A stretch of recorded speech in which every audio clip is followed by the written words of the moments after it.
Welcome to This conference will now be recorded. hit the right button. This will be the skills update. We do have an echo. Oh, Hang on just a second. I got on to my tablet, so I'm going to get off of my phone.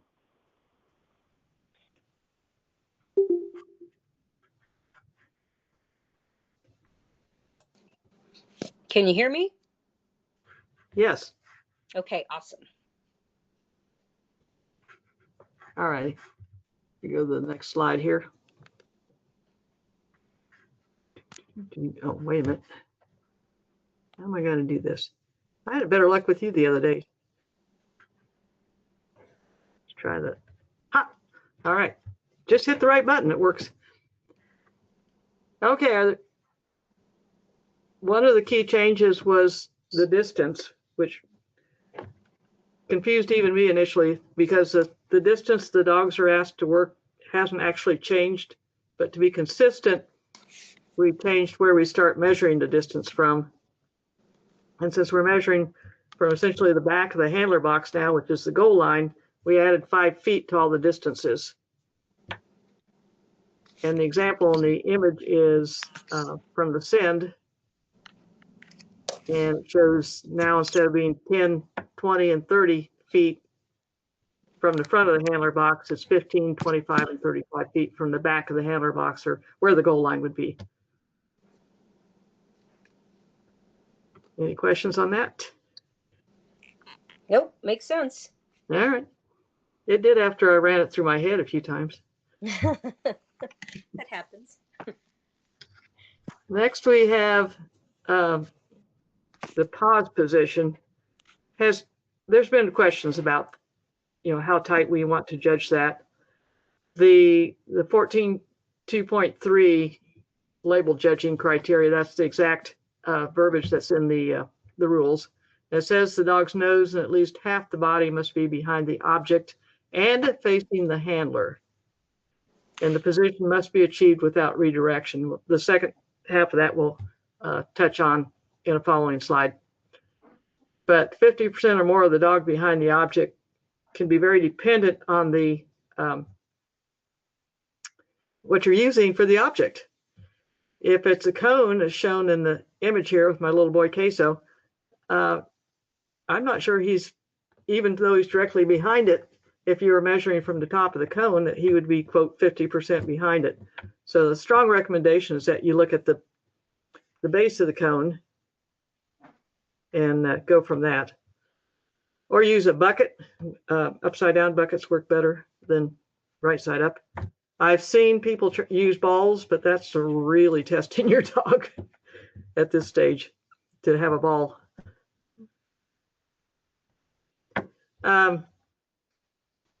We also we're not that tight on the dog's nose being directly behind the object, because for, like, instance, smaller dogs, like my little Queso here, the picture angle probably doesn't show it, but I think the cone is taller than the dog. They're naturally going to want to kind of peek around whatever that object is to see the handler, particularly if they're shorter. If they're taller dogs, you might want to be a little stricter with that, but that's up to the individual evaluators. So, the objects that we're using, is there any restriction on the objects? Well, what are you thinking of? I can't think of a restriction offhand, but well, sometimes we use some shelving units that we have made into like a T backwards. And I have one person who is using Legos, big giant Legos that she's made into little walls. Yeah, so I didn't think there were any restrictions, but maybe I need to ask that. I think that's a fair question, and I know we haven't defined it. There's a maximum width for an object, but I can think where, you have a long, low object, it's really going to be easy for the dog to get its whole body behind it. And of course, that's not the intent of the Yes. If you have a burning I've always used dog, a cone.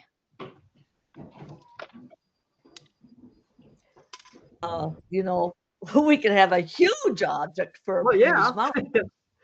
mouth. So is it a percentage of the dog?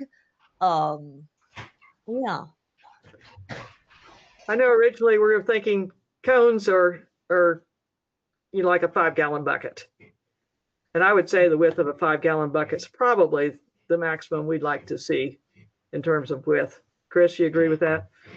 Yeah, I mean, I've seen someone used a cardboard box, and it was very appropriate for the dog. I know I've recommend somebody had a big dog. I don't remember. I just remember it was a big dog, and they had little bitty cones, like might be a mark for like an agility course, little cones. And that poor dog struggled to. It was a big dog, and it was struggling to get. It's like I told him, get a bigger object because that's not fair for the dog. So yeah, I mean, I probably question if it was some great big object, but Right. yeah, So I'm assuming we can use our discretion then, like, Yes. yeah. Try to just think of the spirit of the requirements, the regular criteria. Yeah. Fair enough. We don't like to use, a lot of the people that I am working with don't want to use cones because cones are being used for rally and agility and other Fair enough. sports. Yep. Definitely see that. We see the same thing. So that's where we'll get buckets, trash cans, not big monster trash cans. But, I use little containers, kind of smaller than buckets, but containers, because they don't look, they're not similar enough to the cones to confuse the dogs. No, that's a good point about using an object that's not crosses over into other dog sports. The last part of this page is that the pauses are now defined as 2 to 3 seconds, and we do not require a position for that. It can be standing, sitting, or down, whatever the handler prefers. Any additional questions on this page? Go. I think. The pauses make sense. That's great. I am wondering, we understand now that the dog has to be directly across from the handler. How far away from the cone can the dog be if they're directly across? Is there a limit on how far back they can be from the object? Not that we've ever defined. Okay. No. That's a question I that don't think you want them half the field away, but Yeah. I mean, I've got a border collie who will easily be 5 feet or more behind them, and yet totally lined was the question. Can they be 5 feet away? Yeah. Sure. They're lined up and stopped. Yep. Okay. All right. More discussion. One of the things that made me think to add this was I did see a skills submission where the dog, instead of being facing the handler when each time it stopped, it was parallel to the handler and to the direction of go. And that, I think that was actually passed, but it was not it wouldn't have passed in my book because the dog needs to be facing the handler. And then it also depends on where the handler is when you're judging, is the dog directly behind the object. Here, Queso looks like he's more than 50% off to one side, but if the handler is off to the right, as I'm looking at the image, he might be lined up directly with that handler, and that's perfectly fine.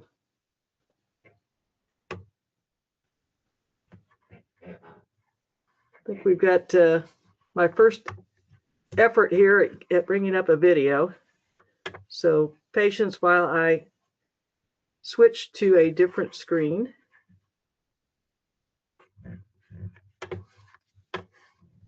Oh, get over there.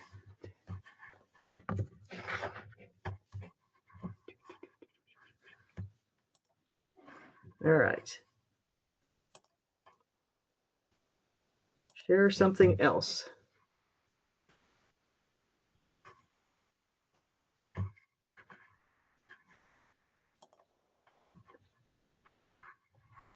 See if I can. There it is. It was too many screens here. Oh, sorry, my mouse is not playing nice between the two screens. There it goes. This shows two things. One, how the handler position can impact whether the dog is directly behind the object, and also how camera placement can play the havoc with our ability to judge that.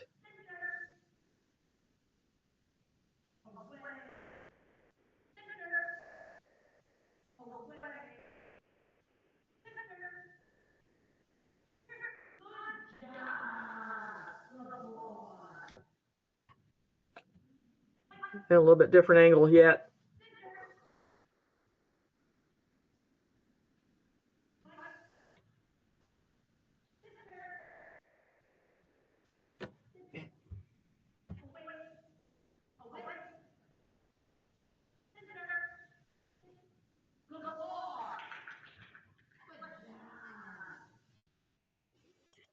Okay, I'll be happy to run that again if you want, or we can move on. Since it's running again anyway.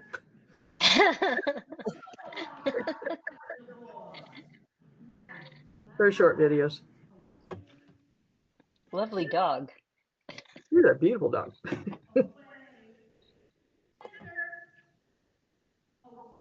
My kids get to play pairs with him.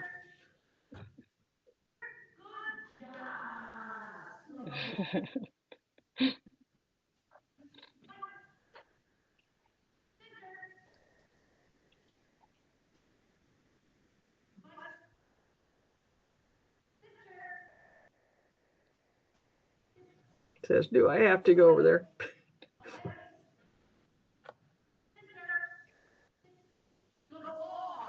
All right. That's lovely. Here's something else.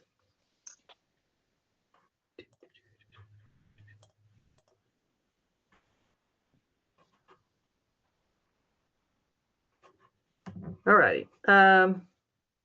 Sharing with sound. Why do I not have that over here now? There it is. All right. Moving on to redirection. This can be either verbal or a body language motion that tells the dog that they're not quite where we want them to be and they should move over. That is not allowed after the dog has initially stopped near an object. But I do want to emphasize it doesn't mean that the member can't repeat a command to the dog as the dog is moving towards that object initially. And we have a few examples, so now I get to go back and Once he stops, it's over with. once that initial stop is, hopefully he's where he needs to be, with Okay. the exception of the dog realizing he's not exactly where he needs to be and fixes it himself. And that'll be Got the it. second set of videos. Okay.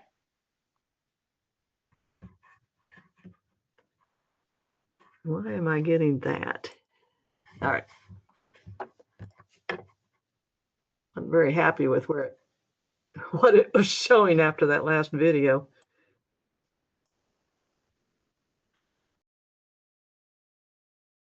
Okay. Share something else. I want to make sure it was what I wanted before I shared it. This one I think goes fairly quickly. Oh, wait a minute. Yeah.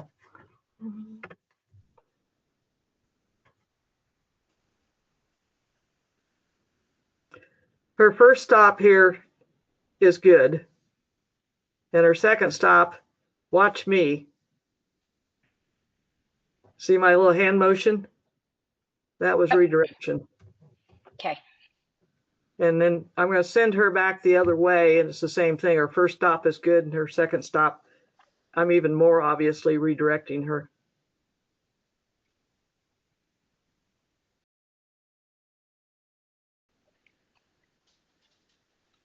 Got it. Unfortunately for her, that was done back in the day when redirection wasn't a no-no. Why did it become a no-no? I don't know. The powers that be told us we shouldn't be doing that. Chris?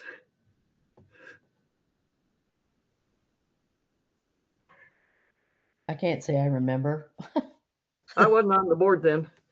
Or at least I don't think I was.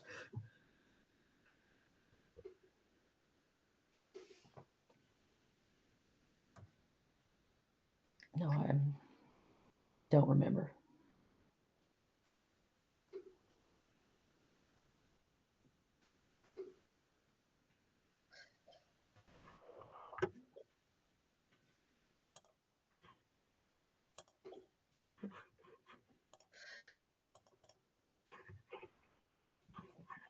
And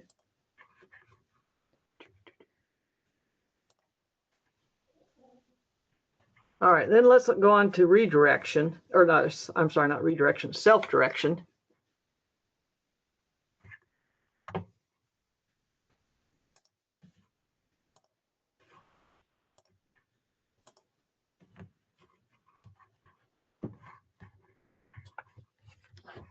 All right.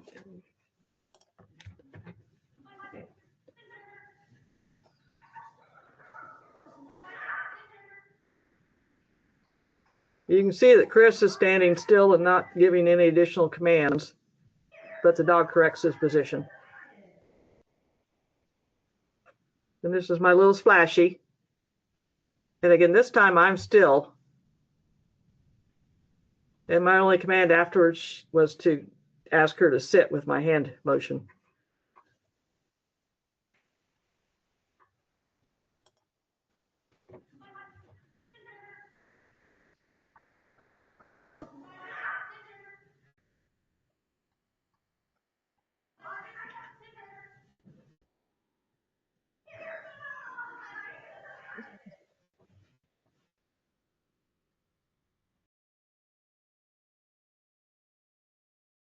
And you can see from this view also that it'd be really hard to judge if that dog is directly behind the object.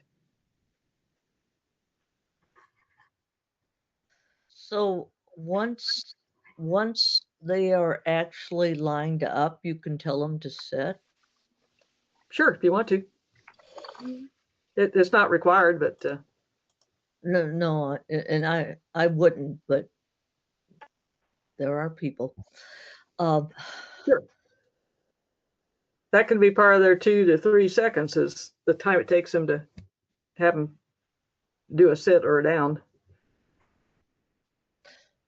So just to be clear, you can, if your command is line up, you can say line up, line up, line up until they're there and until they hesitate, and then you cannot say anything. But Yes. if they self-correct, they self-correct. And if you're using a hand gesture with it, and say you have your hand straight out like that, Just leave it there. just leave it there until the dog does what the dog is going to do, correct? Yeah. If you're doing like I did and wave the dog to go back the other way to line up better, that's where you cross the line. Okay.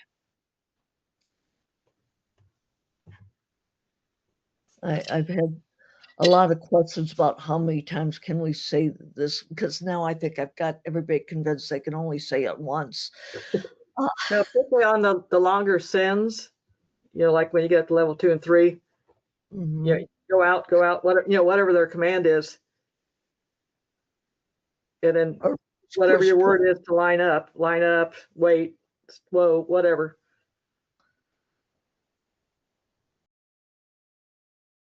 until they commit. Yeah. Okay. Hopefully they commit where you want them.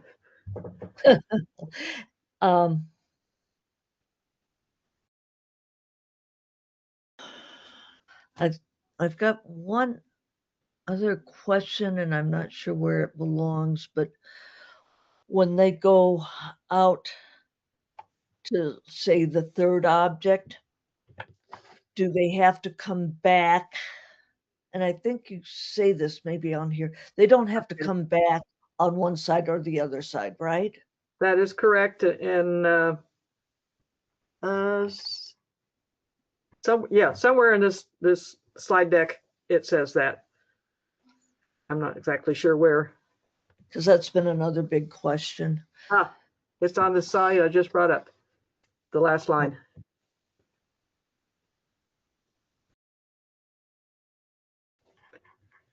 So this is the, whoops, let me go back. The judging criteria for all 3 levels. At each pause, it should be 2 to 3 seconds.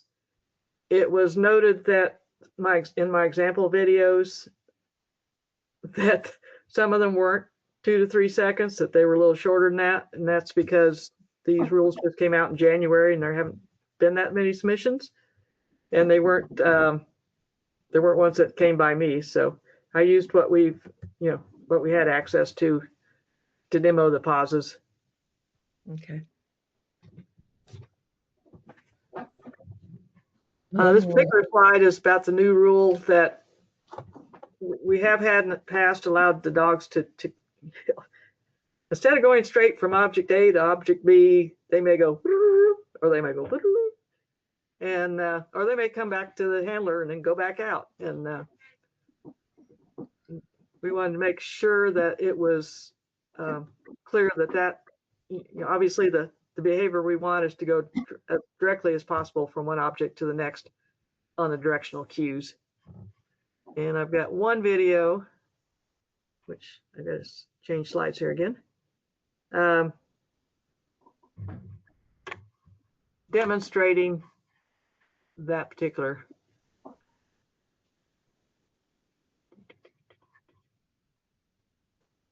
No, not that one. I think we'll see what happens when I press it.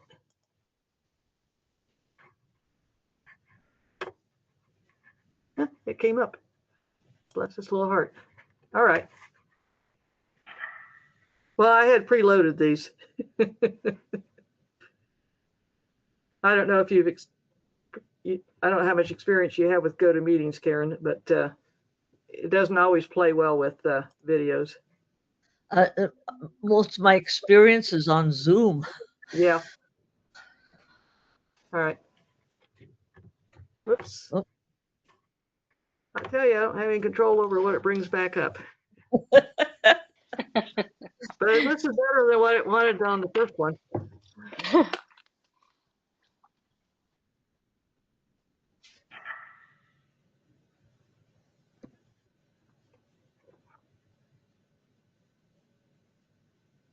Poor Splash.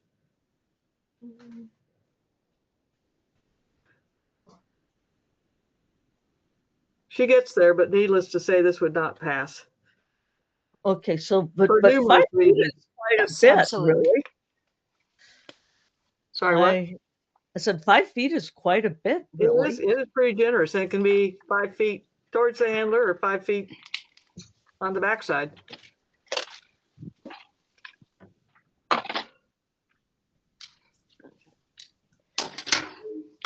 Yeah, because until now I would have thought that was no good. Okay, good to We know. don't encourage it. Now we've just actually put that in writing. Okay. Well, no, of course not. But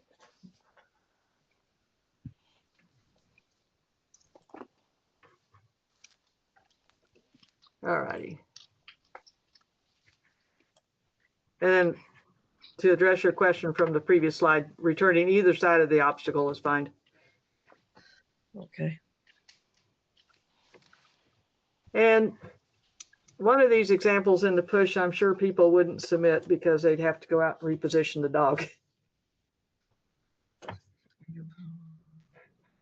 But let me, Yeah. and they're very quick video. Oops.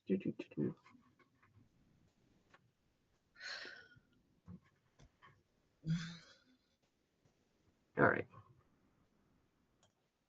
Nope. Where'd you go, dear?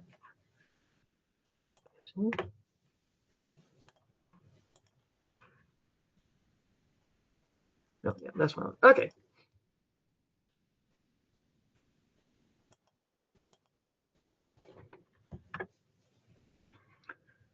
About the only things they can mess up is one, the dog not holding the stay till the handler gets back to the handler box. But presumably nobody would submit that because, like I said, it's going to set the dog up again, and or starting to roll the ball before the dog you get back to the handler box.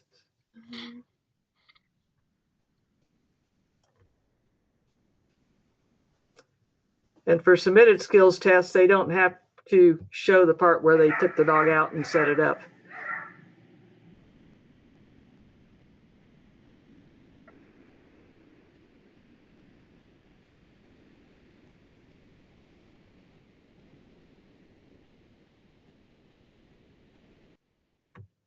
All righty. Don't need that anymore.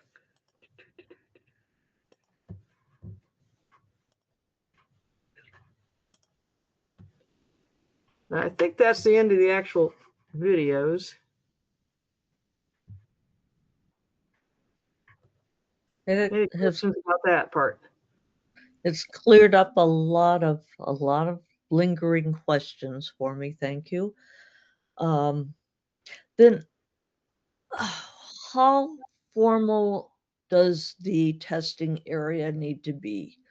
I mean, we usually have a handler's box, But that's basically all you need is a handler's box. okay.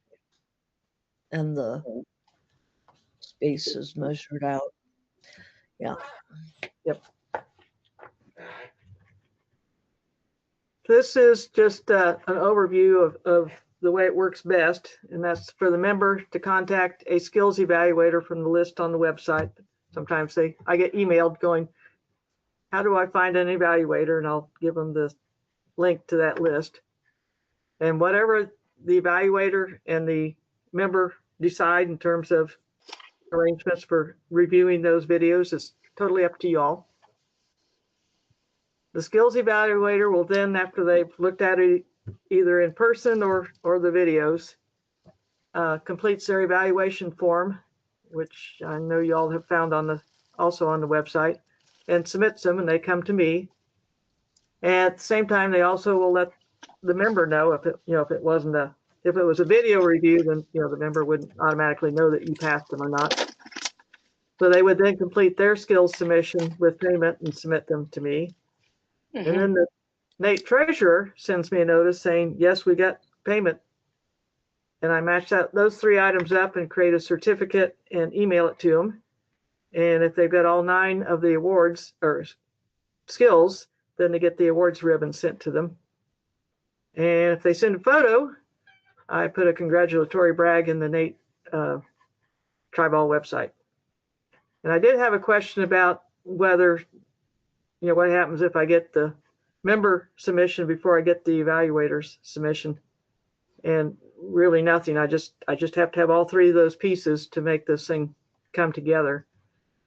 But I had one evaluator tell me that they didn't want to judge a skills submission unless they knew that the person was serious about making the submission to Nate, which was kind of backwards. And since the member pays at the time they make a submission, my pushback to that evaluator is they really do need to evaluate before the submission so that the member doesn't end up with a, for instance, something didn't pass, but they paid for, if only 2 of 3 passed and they paid for 3, then I've got to figure out how to track the fact that this person out there for forever possibly has a $5 credit with Nate. and that's really not my role. So I strongly suggest that the evaluation comes ahead of the member submission. Now, sometimes, particularly in a live performance, they'll know that they passed, and I'll get those submissions before the evaluator has finished them. That's fine because they all come in within a few days. But if it's a video submission that, they just sent it off and assumed it was going to pass, that's where it gets to be dicey sometimes. Right. I pretty well assume that if somebody sends me a video, they're going to submit for it. Yeah. That doesn't bother. If they've gone to the trouble to send me a video, they're going to go follow through and pay for the submission. One of the things I do is part of my classes, the beginner classes, sometimes I'll do the tests, and everybody will take the tests we do it as, how are they progressing? But I let them know that they need to tell me if they want to submit. I don't fill out the form for everybody just because they took the tests. I mean, Right. because it's just part of the class. And that way I don't end up doing a bunch of extras, but I just let them know if they want, I will fill out the form and they can go on. So that's probably the one time I can think where I could end up filling out a lot of paperwork that it's all Doesn't on. get processed yet. Right. And at the moment, I've got 6 incomplete submissions, but 3 of them are from evaluators where I haven't received the member's submission. And 3 of them are members that I haven't received the evaluator's submission. And at some point, I will, go back and put a tickler out to either the evaluator or the member, whoever has not done their part. Say, here's a link and here's how you do this.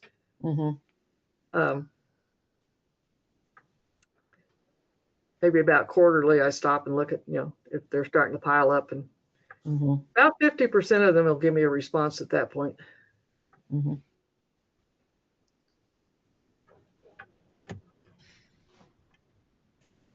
The last piece I have is how to become an evaluator.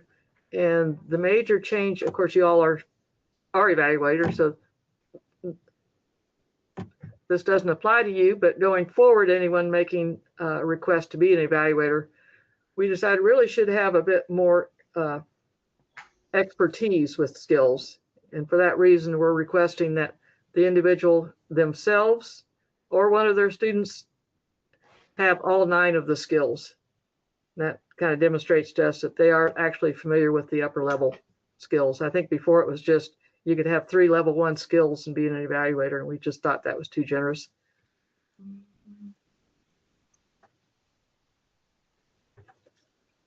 then the last thing is just for everybody, if you haven't done it for a while and you've changed your email or your phone number or whatever, although I think email is on the only thing out there, verify that it's current and up to date. I think one person I recognized had changed their email or was using a different email than what was on the website now under the members.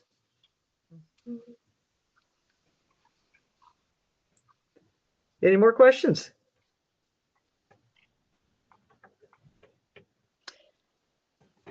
All right. This is being recorded. Hopefully it will catch all my videos as well. It should. And this will be up, should be up pretty shortly on the YouTube site. Okay. I Thank you all appreciate your Very time. much. Appreciate you all coming. Thank you, Sandy. The ones that aren't here, I'm going to go ahead and ask that they send me some affirmation that they were able to review it, after I posted it. Sounds good. Have fun.